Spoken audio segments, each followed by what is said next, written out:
Bharat news 44. Medicover hospitals यांनी नवी मुंबईत प्रथमच पुरुषांसाठी स्वतंत्र अँड्रोलॉजी क्लिनिक सुरू केले आहे. या युनिटमध्ये पुरुषांच्या प्रजनन आणि लैंगिक आरोग्याशी संबंधित समस्यांवर एकाच छताखाली सल्ला, निदान आणि अत्याधुनिक उपचार उपलब्ध होणार आहेत. डॉक्टर सनी शृंगारपुरे आणि डॉक्टर विकास भिसे यांच्या नेतृत्वाखाली विभाग कार्यरत राहणार आहे. या क्लिनिकमध्ये वंध्यत्व, इरेक्टाईल डिस्फंक्शन, अकाली वीर्यपतन, व्हॅरिकोसेल, टेस्टोस्टेरॉन कमतरता, पेरोनी रोग, अझोस्पर्मिया आदी समस्यांवर उपचार केले जाणार आहेत. तसेच मायक्रोसर्जिकल, व्हॅलिकोसेलेक्टॉमी, पेनाइल प्रोस्थेसिस, IVF साठी शुक्राणू काढण्याच्या तंत्रांसह हार्मोनल थेरपी आणि जेंडर चेंज शस्त्रक्रिया यांसारख्या प्रगत सुविधा उपलब्ध असतील. पुरुषांनी लैंगिक व प्रजनन आरोग्याबाबत लाज न बाळगता तज्ज्ञांशी खुलेपणाने चर्चा करावी या उद्देशाने हा उपक्रम सुरू करण्यात आल्याची माहिती रुग्णालय प्रशासनाने दिली आहे. ते सांगितलं ना की तरुणांकडे इन्फॉर्मेशन फार इझिली अवेलेबल आहे, पण ती इन्फॉर्मेशन कन्फर्मेशन कशी करायची, ती खरी आहे का नाही, त्यामध्ये फार प्रॉब्लेम आहे. मी तेच सांगतो, आमच्या ओपीडीमध्ये, नॉर्मल ओपीडीमध्ये पण जे यंगस्टर्स येतात ते आधीच डोक्यात घेऊन बसले असते की मला आधार आहे. तर आम्ही सांगितलं की का तुला असं वाटतं, तर ते सांगतात की मी ऑनलाईन बघितलं, मला वाटतंय की हे मला इरेक्टाईल डिस्फंक्शन आहे.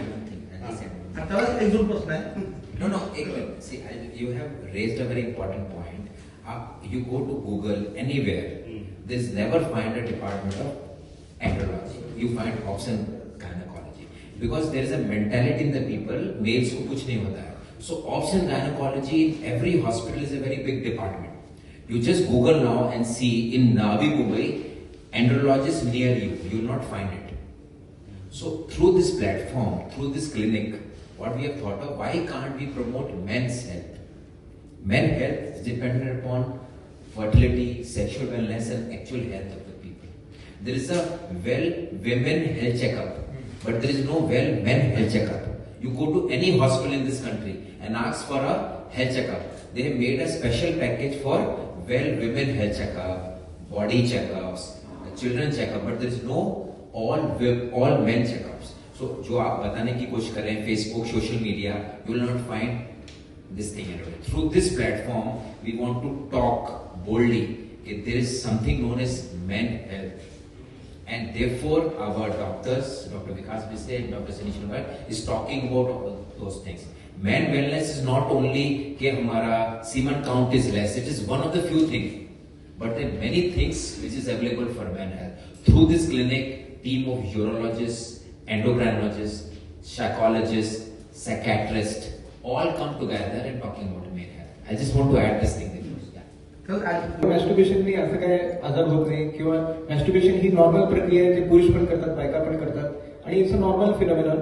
तर ओव्हर मॅस्टरबेशन जरी केलं त्याच्याने काही स्पर्म काउंट कमी होत नाही, किंवा लैंगिक काही विकार होत नाही, किंवा त्याच्याने काही इरेक्शन डिस्फंक्शन होत नाही, किंवा लिंगाचा आकार पण काही छोटा होत नाही.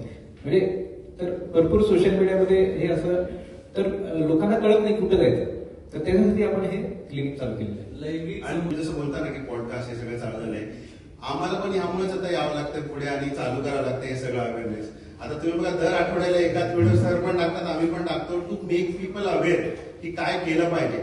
आधी तुम्ही 5-10 वर्ष आधी जाल तर कोणता डॉक्टर फेसबुकवर असं व्हिडिओ नाही करायचा किंवा काय नाही करायचा. पण हे सगळं बघितल्यानंतर आमच्याकडे पेशंट आलं तर आम्हालाच कधी कधी वाटतं की नाही आता आपण पण चालू केलं पाहिजे. एखाद व्हिडिओ तरी जे कॉमन मिस अवेअरनेस आहे ते काढण्यासाठी केलं पाहिजे, ते आम्ही चालू करतोच आहे आणि बरेच डॉक्टर्स आता चालू झाले, तर त्यामुळे थोडा टाइम लागेल पण याच्यासाठी पण काम चालूच आहे. करोनामध्ये काय केलं सगळ्या लोकांनी, फक्त घरी बसले, जेवले, खाल्ले आणि वजन वाढवलं. त्याच्यानंतर हार्ट अटॅक वाढले. लोक बोलतात की हार्ट अटॅक व्हॅक्सिनमुळे झाले, पण असं नाहीये. त्याच्यामध्ये एक फार मोठा रिझन हेच आहे की सगळे खरे घरी बसून आपला BMI वाढवला आणि सगळ्यांना MI झाले. तर त्यामुळे it's a very difficult topic to cover. Vaccine, एखाद्या व्हॅक्सिननी जीव वाचणं फार इम्पॉर्टंट होतं त्या टाइमला, आणि त्यानंतर जे साईड इफेक्ट आहे ते सगळे व्हॅक्सिनवर ब्लेम करणं असं पण नाही जमत. त्यामुळे रिसर्चचा विषय आहे, पण मी जर माझ्या उद्देशाने बघितलं तर तेवढ्या 1.5-2 वर्षामध्ये लोकांनी काहीच केलं नाही. इनफॅक्ट ते घरीच राहिले, दे वर सिडेंटरी. आणि त्यानंतर जेव्हा कामाला जायची वेळ आली तेव्हा बऱ्याच लोकांना हे चेस्ट पेन आणि या गोष्टी आल्या. तर माझं असं आणि बऱ्याच रिसर्चमध्ये असं सांगितलं गेलं की बाबा it is because of sedentary lifestyle the MI is very common. आता हे मिसफॉर्च्युनेट आहे की त्यांनी व्हॅक्सिन पण घेतलं, त्यांना सगळ्यांनीच घेतलं, त्यामुळे सगळेच आजार व्हॅक्सिनमुळे झाले असं पण नाही टाकू शकत. बऱ्याच गोष्टी आहेत ज्या इव्हॅल्युएट कराव्या लागतात, त्यासाठीच आम्ही क्लिनिक चालू केली. तर आपण हे मेडिकवर हॉस्पिटलमध्ये इनफॅक्ट आपण पूर्ण नवी मुंबईमध्ये मेडिकवर हॉस्पिटल निमित्त आपण हे पहिल्यांदाच अँड्रोलॉजी क्लिनिक इथं चालू करत आहे. असं क्लिनिक मी जसं सांगितलं कुठल्याच हॉस्पिटलमध्ये नवी मुंबईत नाही आहे. तर मी डॉक्टर विकास भिसे, आमची ही टीम आहे. तर आपल्याकडे जे पेशंट आहेत ते बेसिकली आपण ही जागरूकता आपण पसरवणार आहे की पुरुषांच्या प्रजनन संस्थेमध्ये रिप्रोडक्टिव्ह सिस्टीममध्ये काय प्रॉब्लेम्स आहेत किंवा त्यांचे लैंगिक कार्यक्षमतेमध्ये काय प्रॉब्लेम्स असतील, जसे इरेक्टाईल डिस्फंक्शन, धातू लवकर पडणे, प्रीमॅच्युअर इजॅक्युलेशन, किंवा इव्हन आमच्याकडे असे पण पेशंट येतात की त्यांचं लग्न झालंय पण संबंध झाला नाही, त्याला म्हणतात अनकन्झ्युमेटेड मॅरेज. त्याच्यामध्ये पण भरपूर असे पेशंट असतात. तर ह्याच्यामध्ये जे काही प्रॉब्लेम्स आहेत त्याचं प्रॉपर आपण निदान करून त्याच्यामध्ये कुठं प्रॉब्लेम आहे, कशामुळे हा प्रॉब्लेम झाला आहे त्याचं प्रॉपर आपण निदान करतो. वेगवेगळे टेस्ट करतो, ब्लड टेस्ट, सोनोग्राफी, असे वेगवेगळे टेस्ट करून त्याचं प्रॉपर निदान करून त्याला औषधं पण आहेत आणि काही जणांना काही प्रोसिजर लागतात, काही ट्रीटमेंट लागतात.